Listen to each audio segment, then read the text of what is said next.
Hi అండి. విశాఖపట్నంలో పూర్ణ మార్కెట్లో షాపింగ్ అయిపోయిన తర్వాత మళ్ళీ రూమ్ దగ్గరికి అయితే వచ్చేసాము. ఇక్కడ మా రూమ్ ఎదురుగానే కొంచెం గొడవ అవుతుందన్నమాట. ఏవో గవర్నమెంట్ ఇచ్చిన బళ్ళంట. కొంతమంది ఏమో మా పేరు రాలేదు అనేసి గొడవాడేసుకుంటున్నారు.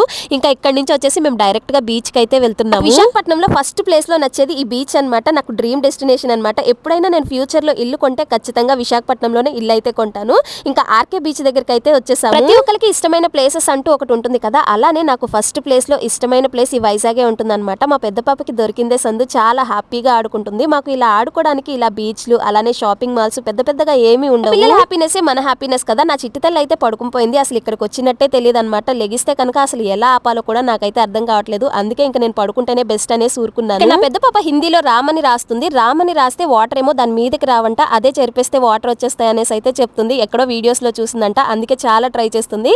కానీ నేనైతే ఒకటి కూడా గమనించాను, అసలు రామని రాస్తే వాటరే రావట్లేదు. వీడియో నచ్చితే లైక్ చేయండి, ఛానల్ ని సబ్స్క్రైబ్ చేసుకోండి.